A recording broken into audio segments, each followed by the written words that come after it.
Okay, great. Welcome, everybody. Robert and Crystal and I were sitting in the green room saying, why are we sitting in the green room when we could be seeing who's out there? So we're joining a little early. We'll get started with the content in a couple of minutes. But while we're doing that, let me just ask Robert and Crystal to introduce themselves to folks who are here and kind of see what they're doing. And I really appreciate both of you taking the time to be with our audience tonight. Thank you. Happy Crystal, to why don't you be go here. first? Yeah. Tell us about what you're up to. Well, I am in Seattle, Washington, and I have been working with families for about 13 years now with college admissions, financial aid, really the whole process from start to finish. So I typically have a lot of parents and students that are sophomores and juniors. I've had a lot more senior conversations this year than I have had in the last 13 years. Hmm. Um, and so it's been a fun year. But overall, I would say my favorite part of this game is probably turned more into college admissions, but my background's in financial aid and all of that. And I love teaching families just how the game works. Like, how do you know whether you're going to get money versus not? And just really starting to understand the silliness that is the college game. That's beautiful, Robert. I love it. So my name is Robert Farrington, and I'm the founder of The College Investor. And I have been talking about money and education now for over 15 years. So I focus a ton on the money aspect in terms of financial aid, saving for college, paying for college, how to get it done right. And we do a lot of journalism and research in the space to help you maximize your financial aspect of paying for college. And of course, from doing this for 10 to 15 years, I also do have quite a good grasp of the emotional, psychological, family dynamic side of these paying for college conversations. But you're going to hear it from the money side from me when it comes to this stuff. Yeah, that's great, Robert. And we're going to wait another minute or two before we jump into the FAFSA form. But I think what you said is like the punchline for the whole thing. It's like the emotional part of this is what drives people to sometimes make really bad decisions. And then they just say, well, and then the rationalization starts. And the rationalization, I went through it myself. I have two girls who went through the process, and I'm sitting there saying to myself, oh yeah, well, but maybe if, and then you remember, oh, I remember when I wasn't around when they were growing up, and we're going to do, and I hear this from families all the time about how this is like the way to make it even. All this kind of stuff happened. Maybe I didn't save as much as I wanted to, or maybe this, and I'm going to go and make the college dream possible, right? And then the reality strikes about like what that really means. I mean, you nailed it, John. I think a big thing to take away from this conversation, if you're listening, we're going to go through a lot of the technical details, but yes, college is worth it today in 2024 in America. However, it is not worth it if you overpay and spend a fortune and you're digging out student loan debt for the next 20 years. Like there really is a level where college is worth it. And then there is a level where college becomes a financial burden on your family for 20, 25 years. And so let's not get to there. Let's talk about how to make college affordable and pay for it the right way and be smart about it today. Well, that's great. It's 8:04 now, and I want to be respectful of everyone's time. First, thanks everyone for joining tonight. We are super excited to have this conversation, as you can tell. I'm John Hupalo, the host of tonight, and your founder for mycollegecorner.com. Just two housekeeping items here. One, if you have a question, please post it in the Q&A, and we'll try to be mindful and answer as many of those as we can. I actually received a few in the last couple of days, so I'll ask them during the course of this. And as you note, this is being recorded so that we can post it up at least at mycollegecorner.com, and Crystal and Robert will have it as well, and they can post it as they like. So again, we are absolutely ecstatic that you're able to join us tonight because we're talking a little bit nerdy about stuff that we get excited about, the FAFSA form, the financial aid process.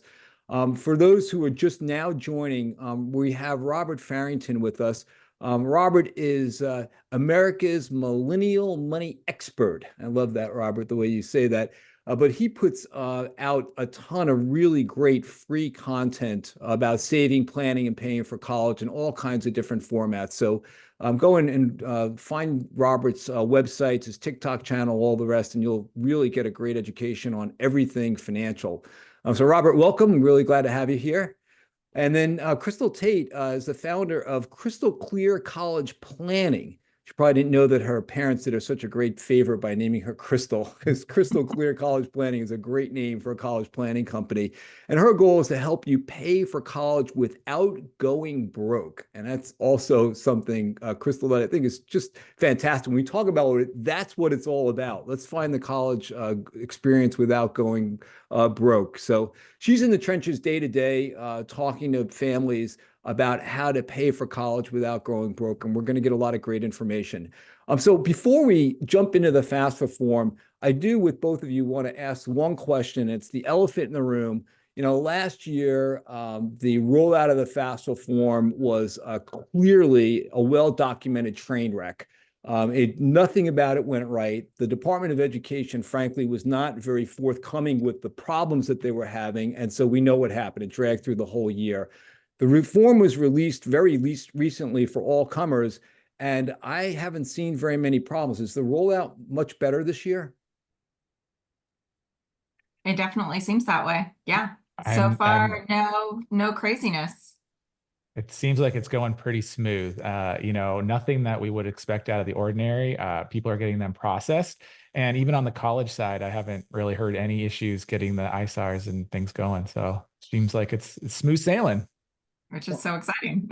Yeah, and I hope it comforts people who are watching this to know that, all the work and the anxiety they go just getting the information together and ready to actually post, they're not going to run into the same kind of hurdles and roadblocks that they hit last year. So let me just ask you both, sort of out of order. We have a bunch of questions to get to, but on that knowledge that the form seems to be working, are you advising families to do it now, or should they wait? What's the right process timing question here?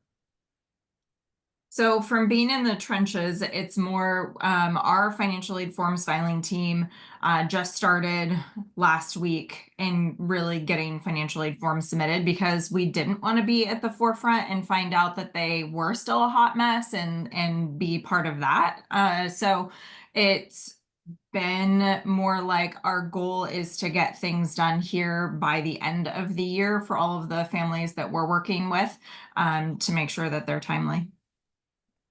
And I second that. I'm encouraging everyone to fill out that FAFSA as quickly as you can. And for those families that are watching and they don't understand why, federal aid, there's no timeline. Like, you submit your form, you'll get your federal aid. However, a lot of state grant programs, they have deadlines. Most of them are going to be like February, March, April of next year. So you got time. But university aid is typically first come, first serve. So you want to be in that door and not waiting until like April and being like, oh, maybe I should have filled out the FAFSA, because you want to get that aid now before someone gets awarded that aid package that you could have gotten. Yeah, cool. So, what I'd like to do is actually start with a lightning round of acronyms, because just to level set for everybody, almost everybody will know the first one, but after that, let's just be clear about what we're going to talk about when we get into the jargon. So let me start, Crystal, with you. FAFSA, the FAFSA. What does that mean? So it's the free application for federal student aid. So the government form that we all get to fill out in order to qualify for the grants and the work study and the federal student loans. Great. So FAFSA is really critical. Robert, I have two for you. How about FSA at U.S. Department of Education? So Federal Student Aid, or FSA, is the department that runs FAFSA, Pell Grants, the student loan program. It's one of multiple departments within the Department of Education. If you're looking at the headlines that it could be eliminated, FSA as a whole chunk will likely just get moved to the Department of Treasury. So things probably won't change even if they do eliminate the Department of Education. And so they are the ones that are operating all these programs. Excellent. And how about FSAID? And this is your ticket to logging online and checking your FAFSA. It's also what you use to manage your student loan. So it's your FSA ID. You go online, you create it. It's just your login, your username and password, but it's the same one. And if you're like my age and you had student loans 20 years ago, you have the same login now as you do for your children's FAFSA form. So keep that in mind. It stays with you forever. That's great. Crystal, how about SAI? So that is the Student Aid Index, affectionately formerly known as the EFC. So this is really the scale that they use to determine eligibility for federal student aid. And then there's also opportunity for, like Robert was saying, qualifying for aid at the university level. Their need-based aid can be determined off of that as well. Yeah, that's great. I think that's it for the three-letter acronyms for now. One that I still scratch my head about, Robert, prior year. It's the worst way to phrase it, but for your FAFSA this year, you're using your prior year tax returns, your 2023 tax returns for the 2025 FAFSA that we're filling out. But I want you to realize it does make sense because 2023 is the only tax return you have completed. It's the most recent one. Like we're here now and you completed that return in April if you filed on time. So that's why you're using your 2023 numbers for your 2025 FAFSA, but it's the worst wording.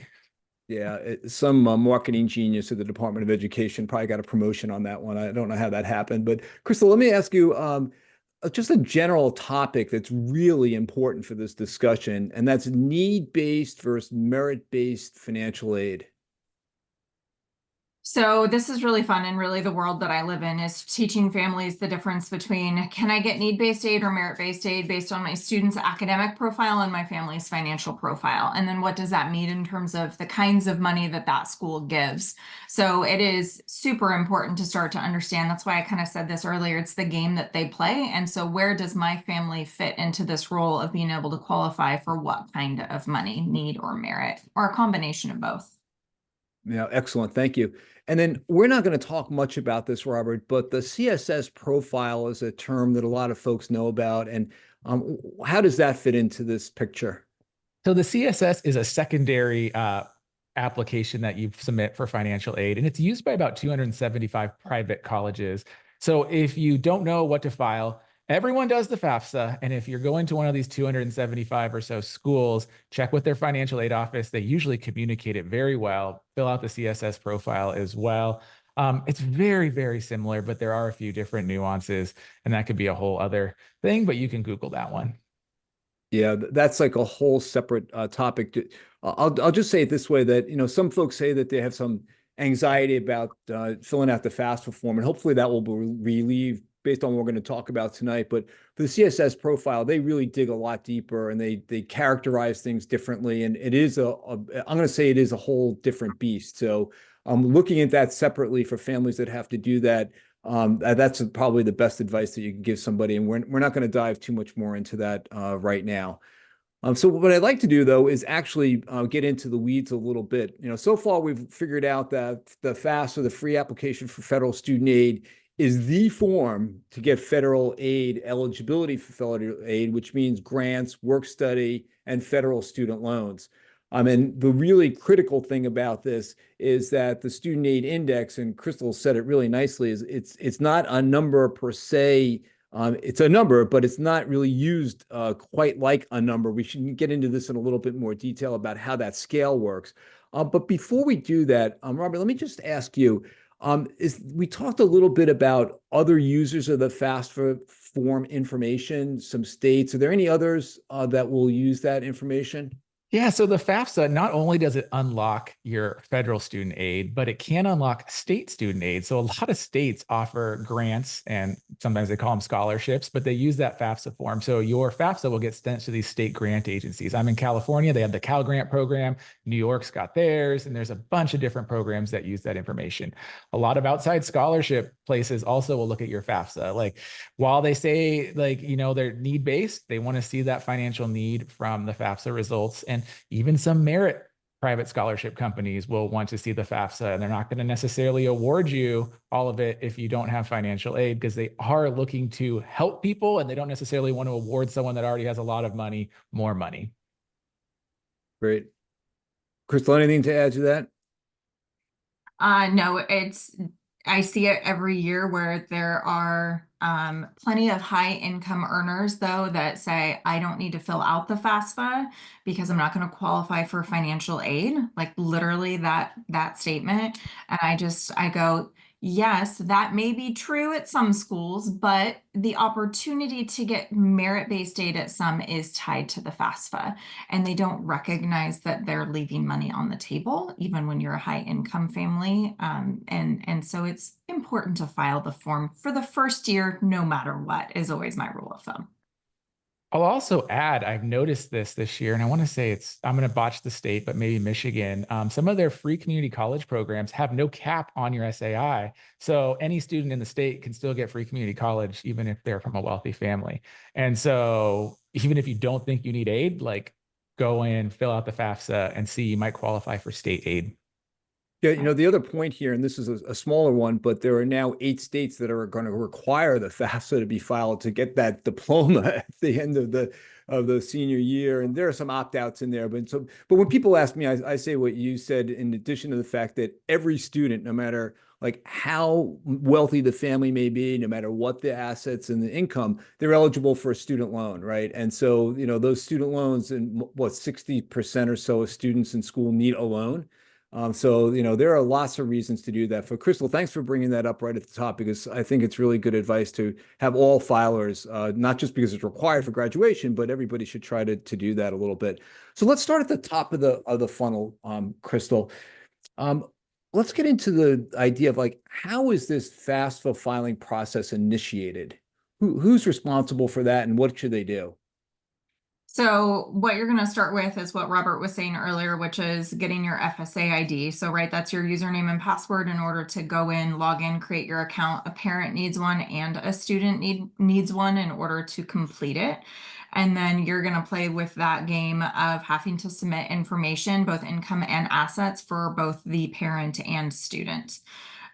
Things get a little bit messier when you're a divorced family, which is why I had a lot of conversations with seniors this year, because I did a divorced session talking about strategies associated with FAFSA and financial aid. But that's, for a typical family, what it's going to start with. Yes. So the student's going to be responsible for initiating that process, and then they have to go find their contributor, the other party, right, who needs to file with them. And let's just talk about the contributor for a moment, because this is a new term, technically a new term, but the reality is somebody's always had to provide financial information for the students, right? So if you can just go down that path a little bit longer, Crystal, about the contributors in different scenarios. And I had, for instance, a question that came the other day for tonight, said, so we're married, we've been separated, we're filing jointly. Who's the contributor? So this is where that challenge is with the 2-year look back. And technically, when you're filing, right, like if you are still married but separated, and everybody's like, well, we're still in the midst of all of the things. It's technically whoever is financially supporting the student 50% of the time or more. And so when people are splitting their kid and their expenses 50-50, we like to just look at, well, who makes the most sense in terms of understanding your college list and where you have opportunity to qualify for more or less aid. Which schools are going to ask for both sets of parents no matter what, but you're going to pick a primary parent for the sake of being that contributor in the in an officially divorced or separated situation. But if you're not like separated in terms of all of the things yet, then you're still, you still have to report all of that information as 2023, right, for a 2025 grad. So everything's joint. And then I saw in the Q&A that they were like, somebody was asking, well, what if my income changes? And it's the same kind of conversation. Your financial picture has changed. So then you have to go back and appeal to the universities specifically to say, hey, guess what? I know I had to report the prior year, but that's not the truth of my situation now. And therefore, this is actually what my income and assets is. So you're reporting what actually happened, and then you're going, but here's my facts, right? Here's the change that I need you to take into consideration for the qualification. So, Robert, just clarify for us, so we're really clear about this. For income information, I'm going to use my 2023 taxes. What am I using for my asset information? So you fill it out on your FAFSA. So your parents are going to put your assets in, and if you're a child, you're going to put your assets in. A child might have a checking account, a savings account, something like that that they've earned. They might have a UTMA or some type of investment account. That's pretty rare, but it happens. And they could have other assets. I don't want to dismiss it. I've seen it all. But then the parents are going to report all their checking accounts, savings account, investment accounts. I repeat, do not include your retirement accounts on your FAFSA. It's one of the biggest errors I see. And if you drop that 401k value in there, it can seriously inflate your SAI. So don't include your retirement accounts. And then you'll just link your tax return and it will pull all that information in automatically from your taxes. And the balances for the assets that are being reported are current assets at the time of filing. Is that right? It's the day you file. So you can maybe pay all your credit card bills and deplete some of that checking account or something like that. And those are very valid things to do to maybe lower some of those assets. But, for most people, it's not going to fluctuate a lot, but there are definitely some levers you can pull at that time. Sure. So, the point here is income is a 2-year look back unless something's changed, and Crystal advises, and I'm sure you do too, Robert, to go and make an appeal. And asset information is based as of the time of the filing. There's something new this year, well, actually last year, but for filers this year as well, with regard to assets on small businesses and family farms. I see Robert wincing just like everyone does, but I want to ask you, Robert, to wince a little bit and vocalize why you're wincing, because it is causing some pain for some folks. It is, because you have to provide the fair market value of your small business or your farm. And one, that can be very vague. Part two is it could also be a lot of money that you are now adding as an asset. So a simple way to do this, is to take the fair market value of your business or your farm. Another way to do it is to look at your balance sheet and say what your equity is. I think you take the one that's reasonable, but also, the one that might be on the lower side that's still reasonable to do it, but it can add a lot of assets to your FAFSA form. What about my primary residence? Do I have to claim that? You don't claim your primary residence. Secondary ones, yes. Rental properties, yes. No primary ones. Great. Anything else about assets and income and reporting? We talked about what happens if something has happened to the family where the situation's changed, so you go and you make an appeal. I see in the comments, Jim here asked, how are 529 plans considered? And so if you have a parent-owned 529 plan for a dependent student, those are parent assets. So you report it in your parent investments. If you have a grandparent or other person-owned 529 plan, they are not reported at all. Don't have to worry about it. And if there is an independent student here and you have a 529 plan, it's your asset. That's great. I think getting that asset and income information and having it available beforehand is really important. But I also, this is just so counterintuitive. I'm from the IRS and I'm here to help you. So this idea that I'm going to press a button, and I remember I did this with my daughter 2 years ago. She said, "I don't want to hit that button," and I said, "Hit that button."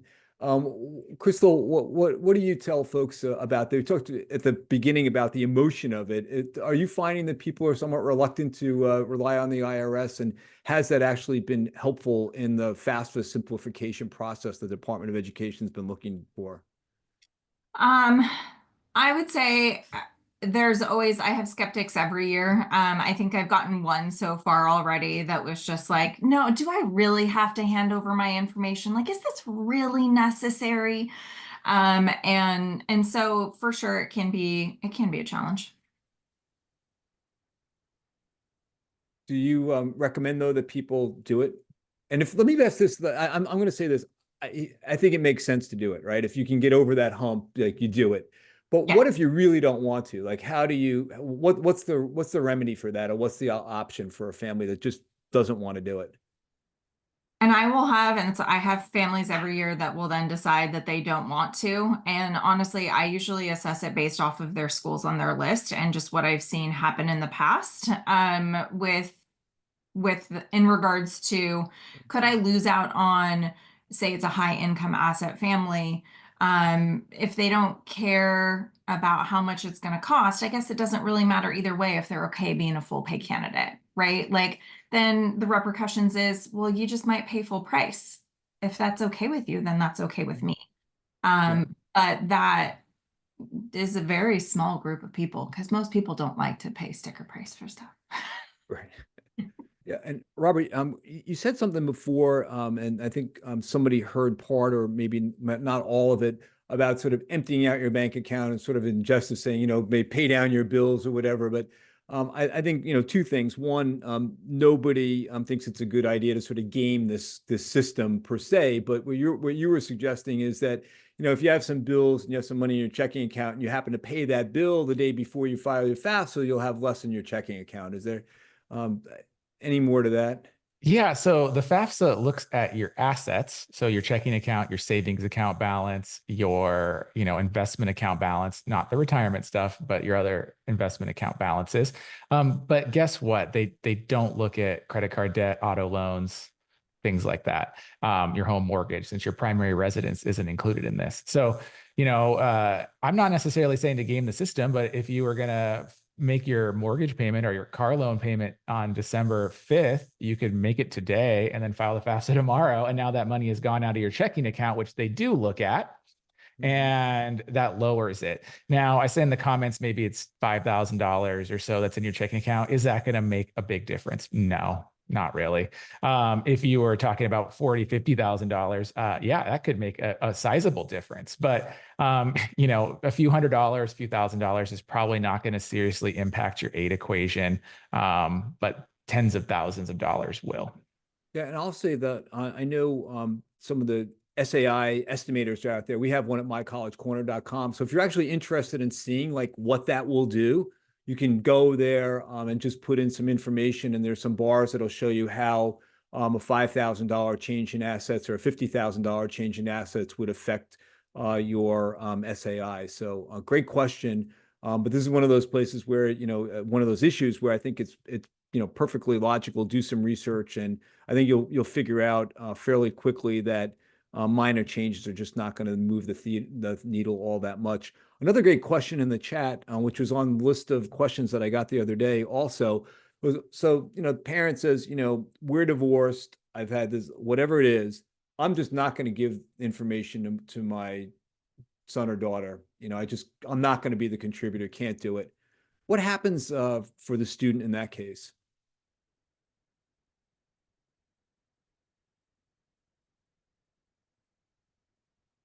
Either Robert? you know. No, Yeah.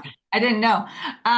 So if they don't want to be the contributor, and I would say then and I have these conversations with families all the time, especially in the divorce scenario, is if one parent refuses to provide the information and the other one then has to be the primary contributor for the sake of filling out the FAFSA, then say that's mom and dad says no.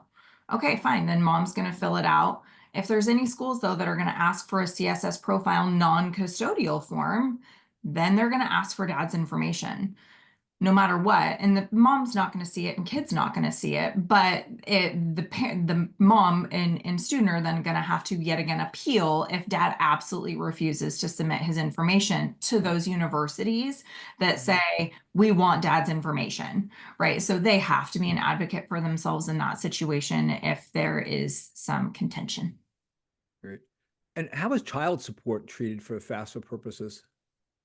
Now that's actually a beneficial change where it is reported one time as an asset that for what you received in that year. So that is actually a beneficial piece now because it used to be income, which hurt single parents in reporting. So that's actually good. You guys have done a great job of not talking about the past, but I'm just going to say this for right now. The whole fiasco last year was around this idea the Department of Education wanted and the Congress wanted a simplified FAFSA process. So there was a FAFSA Simplification Act. And long story short, it's actually well-intentioned, right? They cut the number of questions from 150 or 60 down to about 100. And many times families are filling far fewer than those. they've got the IRS tax thing working really well now, so that's pretty good. And the second part, and I guess the last part of that whole thing, is that they did try to find a way to provide some changes that'll give a better, I think, fairer view of what the family's assets are and income is. So, there was a lot of pain last year, but hopefully this class this year and coming years will benefit from that. And the FAFSA Simplification Act promise will actually come to fruition. So, thank you for going to. Is there any other technical stuff about filling out the form that we should talk about? Anything, Crystal, from your sort of in the trenches, or Robert, from the conversations you're having with your listeners and audience? I mean, I'm just looking through some of the questions here in the chat, and I know there's always some interesting ones. The trust one comes up a lot. Someone asked a question, or how are assets in the trust handled? It's not about the executor. It's about what the trust says, who owns what. So if it's 4 kids and everyone gets 25%, 25% of that trust is the parent's asset. Or if it's 50-50, 50% of that trust is the parent's asset. So I think trust ones are there, but it's always about who actually owns it, not about necessarily one sibling being an executor, not being an executor. I saw another one about a business account.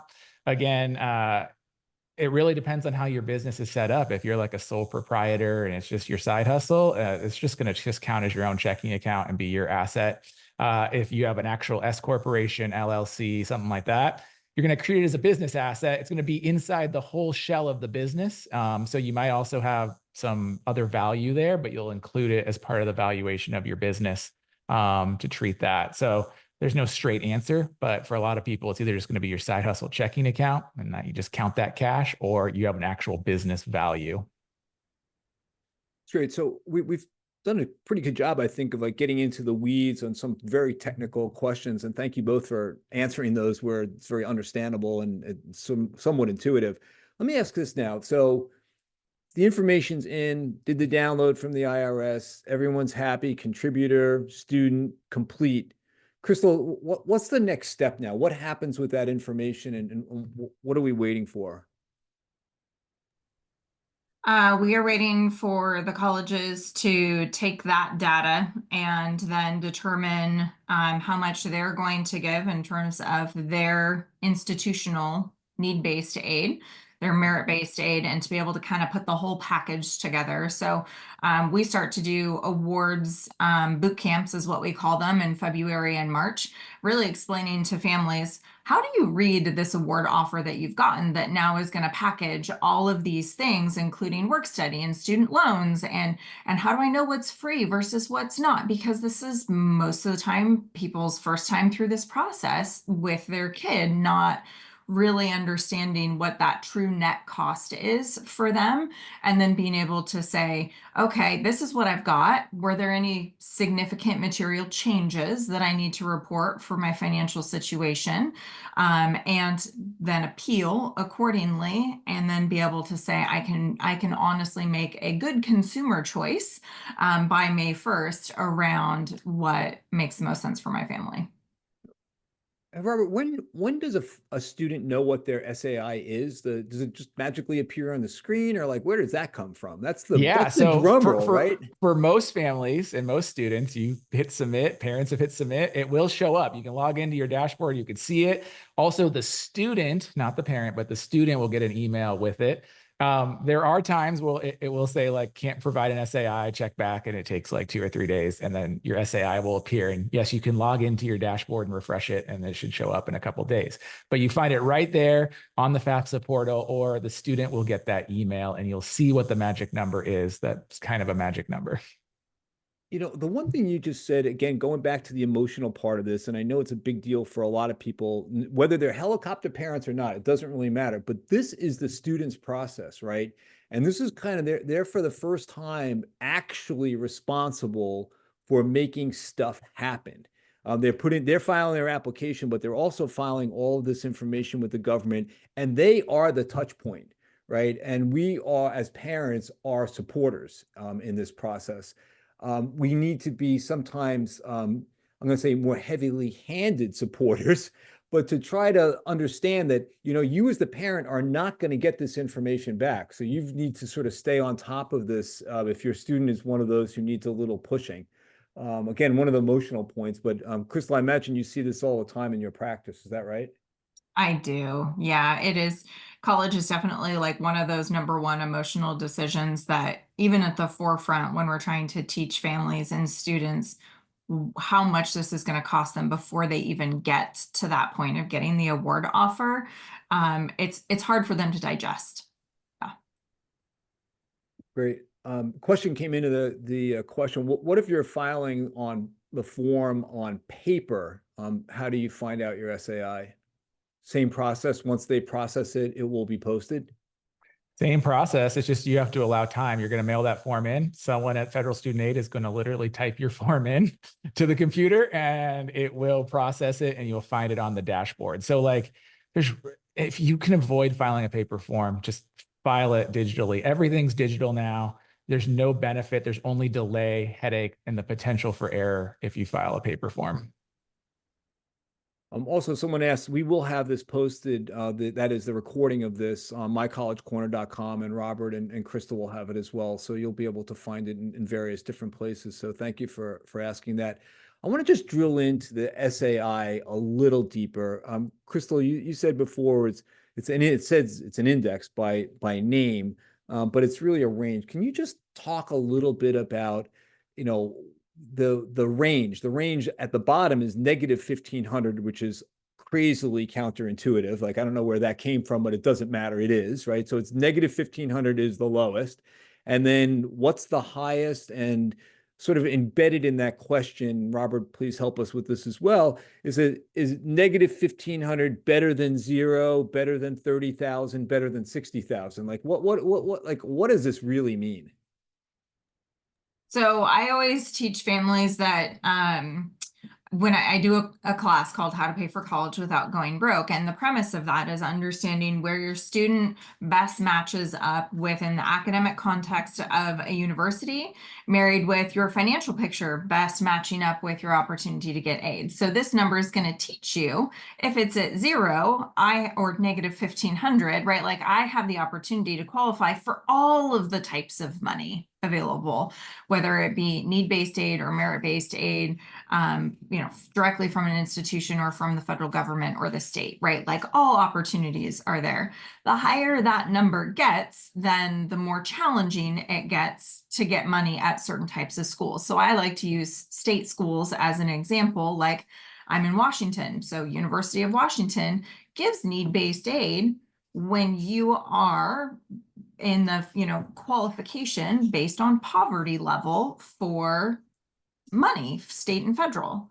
But once you get above that, you don't qualify for anything anymore. So if your SAI is over a certain number, I think it's like 6655, that precludes you from aid, and that's not a high level of income, right? And so then you go, this is my huge teaching moment for families, is to say, when you're in that mid-range, you should start looking at private schools that are going to fill your need-based aid, because that's where you're going to have an opportunity to make that school affordable and not be expected to pay $30,000 a year for room and board and tuition at University of Washington. And then as that number gets higher, then it's going to be, I probably don't qualify for need-based aid anymore, but now I could qualify for merit-based aid at a private school that looks like it has a sticker price of $75,000, but your kid is a good academic fit. Therefore, you're going to see that cost come down. And now you're at a more reasonable sticker price from the retail. Right. And then you get up to the elite institutions, which is a whole other ball game around how high can that number go? Well, the cost of attendance for universities is now approaching $100,000 a year, right? So that's where that number starts to make a difference, is if a elite institution is saying their sticker is 100 and your SAI is over 100, you're going to go and pay full freight, right? Like that's what it teaches us in the grand scheme of things. And it's really interesting when, like, us nerds who dig into this stuff, it's interesting that the title of the guidance from the U.S. Department of Education is something on the order of, how to figure out the SAI and Pell Grant eligibility, right? They've tied it directly. And there are some who think that the negative 1,500 SAI is really an indicator for families that those sort of 0 to negative 1,500, but at the bottom of that, are going to get full Pell Grants, right? They're eligible for full Pell Grant aid, work study, and student loans. But it's interesting. I think the way you characterize that is really great. The other sort of point I think that's worth making here is what you pointed out, Crystal, which is the difference between sticker price and net price. That probably should have been in our opening round of acronyms and concepts to know. But Robert, you want to just talk about that just for a minute, difference between the sticker price and the net price? Yeah, I mean, college is one of those things, and I always think of Ron Lieber's quote. It's one of those only things that we know in life that some people pay full sticker price, that's what's listed on the website. Other families pay 0, and most people pay somewhere in between, but none of us know what the heck anyone's paying except for the financial aid office. So the sticker price is literally what you see posted on the website. And this is where you get those scary numbers. I know we do a roundup of the most expensive college tuitions and everything. And that's the sticker price. The net price is what you see on your financial aid award letter at the very bottom of what you're actually going to write a check for after you get student loans, Pell Grants, financial aid, merit aid, whatever else they're throwing at you. That's what you actually pay out of pocket. And that's the number that actually really matters because that's the check you're going to have to write or the amount of student loans you're going to have to borrow. And so when you make your college decision this spring, you should be really looking at the net price. But as Crystal alluded to, even these crazy high sticker price schools, they throw a lot of money at certain types of students. So don't necessarily be scared to apply to them, but also have some schools on your application list that you can write the check for come next May. Yeah, there's a statistic out there that this is directionally accurate. The average tuition discount, so the reduction in the sticker price, is over 50% now on average across all schools. So you see 80, you should think 40, sort of right off the top on average. But again, your situation, could be different. Crystal, if I have need, I'm a negative 1,000 SAI student. Are the schools obligated to give me that aid? No. And that's where the challenge comes in teaching families that there are schools that don't give good quality aid and you're not going to get it filled. So we call it gapping is one of our terminologies, and just recognizing that when you're in that category, you have to be smart about how you select your schools, because if you're not, then you fall into this default of thinking, hey, I'm going to get money because I'm poor. Well, that's not necessarily true, because the college can't afford to give you. They don't have that in their endowment. It's not in their budget. The quality of aid that they give is not good. So we have to look at schools that give a strong amount of need-based aid and where that student is in line academically in order for that to be maximized. And I think you said something before that I want to highlight here, and that is that there's this idea that the in-state school is going to be the least expensive school for any given family. And what you said before is that that's really might not be the case, probably isn't the case for a lot of. Do you want to just highlight that again for us? Yeah, and I work with families across the country, and it's one of those things that we see every year, that there are students that can go to the Midwest and the East Coast where there's prominently more schools that are small to mid-sized liberal arts institutions that are trying and vying to get kids to come, that are willing to pay and discount down to the point where that net cost can be the same, if not maybe a little bit more, at least comparable to state school pricing. And I choked at some of the increases in even, I mean, Robert, you said you're in California, and I was like, wow, even it's up to $45,000 a year for the UCs for tuition, room, and board. And it's now we're at 35, and granted, there are some states where you can still get it for 20, but that's rare now in comparison. And it's more likely to be on this higher end, which you can get a private school to come down to this same price. And that's something a lot of families just don't realize they can do. And I think you touched on a point there with like the UC system, and we have our Cal State system. An out-of-state student coming here, they charge you a huge premium, and they count on that money to pay for a lot of funds. Like you could be paying $50,000 a year to come to these schools. But the other problem is a lot of state institutions, it's the state government. It is structured. They have their aid that they can give that's legally allowed by law, and there's not much flexibility in these things. Whereas the private universities have big endowments and fundraising and all sorts of private initiatives where they can potentially pull a lot of levers to get you there. So keep that in mind as you're comparing the two. Now, if you just want to go to your local state school and live at home, still might be one of the most cost-effective choices. But we know from doing this for a long time that is a very small majority of college students. Most of them are not looking to live at home and stay there. And really the reason why we're having this conversation to start with. Robert, this sort of begs the question for both of you, but and this is I'll just state it straight out, and that is, does a student have a better chance of getting into school if they're not asking for financial aid?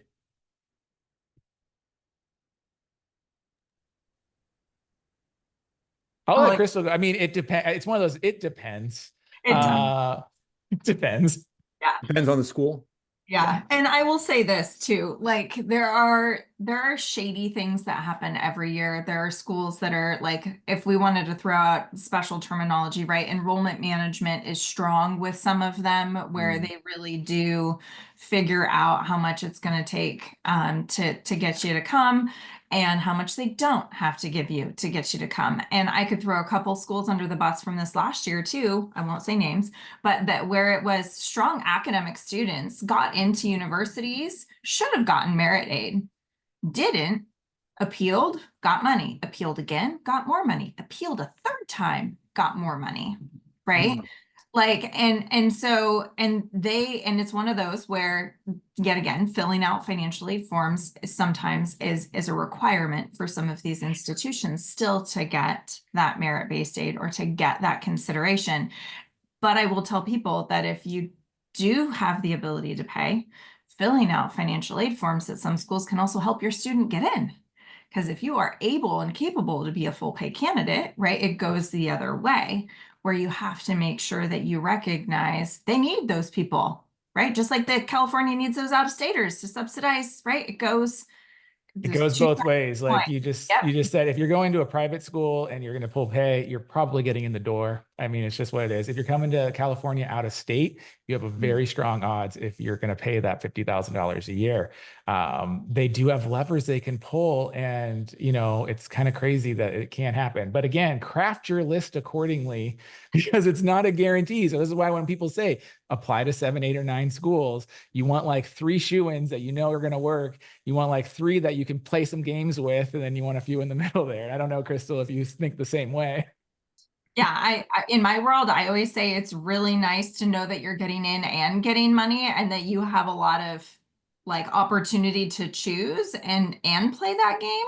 And if you throw some reach schools and like financially or admissions wise on the list, fine, so be it, but you're going to recognize what's going to happen there, and this is really what you have to pick from. And I had a conversation with a mom earlier where she actually said that to me. She's like, yeah, I know you applied to Boston, but we're not going to pay for that, right? And she's like, yeah, so maybe we should just stop that game. Like realizing now, like the emotional component of that when you get to the end of the line, because she said, well, if I get in, I don't even want to have that conversation, right? Because I can't afford to pay.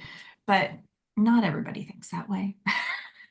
Yeah, and that's one of those things where it's so easy to give that advice to somebody else, right? Because you don't have to sit across the kitchen table from your kid saying, we can't afford that, right? It's not, it's just not the way it goes. We're getting on the 50-minute mark, and I'd like to try to keep us into an hour. And I think we've done a nice job of answering questions. So if you can check the chat and see if we've gotten all those questions. The one point I do want to drive home here toward the end, we've kind of touched on it, but we haven't said it in these terms. And that is, shopping for school is like shopping for anything else, right? You really need to look at this as a consumer purchase, right? And this idea that colleges are going to be paternalistic or maternalistic, and they're going to look, colleges care about their students, but they care about net tuition revenue, right? Because they're a business and they have to have that. And they approach it, as you were saying before, Crystal, enrollment management. They're trying to get the best class for the cheapest price. And on the other side, you have the consumer who's had these dreams of colleges and all of, like, the nice sweatshirts and all of that, trying to figure out, well, how can we pay that enormous bill if we have to? Should I dip into my 401k? Should I go and take $100,000 parent loan? But to approach it more as a consumer, say, in my right mind, I wouldn't buy $100,000 car in this circumstance. Why should I buy $100,000 education?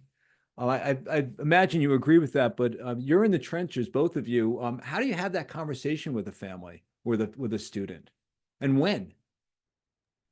Well, I'll say the when part, because that's easier, is the earlier you can have transparent financial conversations with your kids, the better. And honestly, this starts in middle school, and it should definitely start at the beginning of high school if you're not always there. And you don't need to lay out the full balance sheet, but you need to be having these conversations of like, this is what we've saved for college. This is what we're expecting to maybe contribute to college. These are the kinds of schools that we can maybe afford. And then as you get to your junior year, like it does need to be like, the number's $5,000 or whatever it is. Like you got to be very clear, because then as your child starts looking at all these consumer options, as you put it, John, and they're deciding what the college is, they can also have a sense of what the financial impact is. And I've found in teaching financial literacy for a long time to high schoolers is a lot of them get the numbers more than we give them credit for, but they don't have the maturity to overcome the psychological hurdles of their family to make a choice that is maybe counterintuitive to what they think mom and dad wants, or auntie or grandma or whoever knows. They don't have that maturity yet, but they get the numbers more than I think we ever give them credit for. And so having those conversations and being supportive of those choices makes the decisions a little bit more easy. It's still very emotional though. Yeah, we started the conversation talking about emotion, and we're ending the conversation talking about emotion. And I think that giant elephant in the room is there for everybody. And just acknowledging that, and maybe sometimes just taking a breath and saying, okay, this is also the time, when I wrote about this in a book that we published 10 years ago now almost, but this is the time when the student's separating from the family, right? And so on one side, you have like the high school counselors, and you have the Department of Education, everybody saying, you're an adult. You've got to make these choices for yourself. And I'm the parent, and I still remember them, kicking soccer balls like fish when they were 6 years old. And, they're not ready to make those decisions. And there's something like in the middle of that. But I think just understanding that that's part of this is really important for parents to sort of maintain their sanity. Crystal, you're shaking your head. Do you find yourself a counselor, an emotional counselor as much as a financial counselor? It's pretty often that I will go into meetings with families that they're like, I didn't intend this to be a therapy session. I'm sorry. Right. And it's true because of all of the things that we've been talking about. And I 100% agree with what Robert said. The earlier you can start having these conversations, the better. The session that I do on how to pay for college without going broke is always like that. Often that first foundational time where parents have really started to think about, oh, this is going to cost me this much. Like I really do have to think about this in a way that works for my family. But I will say that there are also times where I will have families that will hire me, and then they will say, I do want it to be affordable, and then they won't listen to anything and have all the crazy schools on your list. And so then at the end, they're like, well, why do they still all cost 50 to 70,000 a year? Because you didn't play the game the way that you were supposed to play the game, right? Like you can't expect a UCLA to be 75,000 all in to want an out-of-state student to come and not spend 75, right? Like that's not how that institution works, right? So that's why I still go back to what I said at the very beginning. You have to understand the game in order to be able to play it. And unfortunately, this nonprofit of education ain't very nonprofity. It's still revenue maximizing. Just because there's not a lot of profit, they find a way to make a lot of money and also spend it so there's nothing left over. Right. Yeah. Totally. Every student Yeah. every student needs a lazy river, right? I guess that's Oh my God. that's what it comes down. That's what it comes down to. There's one more question, actually two in the questions. One is said, I'm still struggling to determine primary contributor, and I think the bottom line on that, the parent who's contributed the most to the students, so I'm going to say economic or supported the most in the last 12 months that's sort of like the bright line test, right? So that's the answer there. Simply, it doesn't mean it's going to be easy for you to determine how that happens, but that's the primary contributor. I got that right, Crystal and Robert? Yeah. You got it right. I also think a lot of families overthink this one. It's really not as hard as you're making it out to be, even for divorced families. Like, yes, I know that there's child support involved, but that's now changed. It's not considered income anymore. Like you're paying for a house, insurance, getting them to school every day, gas, food, groceries. 95% of the time, the primary contributor is who the child lives with. 95% of the time. I'd say there's very rare exceptions to that, unless I still haven't seen them. I can fathom a few, but I've never seen an exception to that one yet. I don't know, Crystal, if you have. No, it's typically true, and especially seeing how child support essentially just levels the playing field. It's like, well, then you are at 50-50. So it's like you said, well, where's my grocery bill for my teenage son, right? Is likely the one where they're going to be living out the most. Like financial support, it's a very vague statement. And so that's where I like to have, I call it #fun conversations for Crystal with all of the divorce. I mean, I have seen more instances of like crazy financial situations than the last 2 months than I have in a really long time. And it's fun to then work through, well, then this is who and why in terms of that conversation. Because sometimes they, like you said, they just need to get out of their head. Great. Last question in the chat. Someone missed filing the form for this academic year, the FAFSA form for this academic year, but it's going to file for 25. The question is, can they go back and file for 24? Yeah, the horse is out of the barn. There are deadlines, and the deadline for this academic year is passed. Is that right, Robert? I mean, you can file if you need to get like a federal student loan for the spring semester. Like that's really the only reason you'd file. But in terms of getting any type of like aid from the university and stuff, that ship has sailed. But like if you do need a student loan for next semester, it doesn't hurt to file now. Just make sure you choose the right year. And then the financial aid office will process that. You probably want to check in with them because it's going to be one of those curveballs that they get, but they'll know what to do. And then you can get that federal student aid for the spring. Yeah, that's tremendous. We had a long list of questions and a great dialogue. We're coming right up on an hour's worth of time. For both Robert and Crystal, is there anything that you thought we should talk about tonight that we didn't get to, or you want to highlight as we're concluding? I just want to reemphasize, and I know Crystal talked about this and John, you talked about it, but your SAI is not your expected family contribution. It's not what you're expected to pay for college, but a lot of schools do use it in that way. However, a lot of schools also have their own financial aid policies. So like you don't necessarily know what anything means until you get that actual financial aid award letter. And yes, you can run calculators and hypothesize and plan all day long. But right now, just file the FAFSA, get that number, keep it in your mind, and then just plan on getting the actual letter from the university in the next few weeks or months. Crystal, anything to add? No, I think that was a good kind of way to wrap it up. And that's like, right at this point in time, if you're a senior and you're on this call, right, it's you've done what you've done, right? You've got your school list, you need to submit your forms, you're going to wait and see what happens, and then you're going to analyze the data, right? Like that's really what is next. And for those that are younger, it's just recognizing we're talking about a lot of pre-work that you can be doing in order to make this a lot easier on your family, to make it maybe less of an emotional decision because you have more facts and you're a smart consumer. Yeah, that's Crystal. If folks want to find you, where can they find you? So you can find me at collegefinancingcoach.com. That is my website. My email is crystal@crystalclearcollegeplanning.com. Great, thank you, Robert. Yeah, you can find me at thecollegeinvestor.com. You can read our articles there. And we also spend a lot of time on TikTok and Instagram at The College Investor. Yeah, that's great. Thank you both so much. This is really spectacular. I appreciate your time and your effort and your enthusiasm to do this later on a Monday night.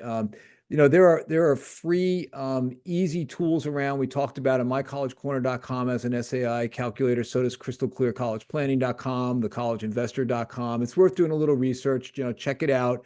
And for those of you who joined late, please connect with us at mycollegecorner.com on LinkedIn, Facebook, YouTube. We won't spam you. We won't sell your email address. We really just want to give you like great, clear, crystal clear advice on how to plan and pay for college. So Robert, Crystal, thanks again. And thank you all for joining. Thanks for your great questions. And you'll be able to find a recording of this at My College Corner and elsewhere in the coming days. So thank you all. Good night and good luck. Thank you, guys.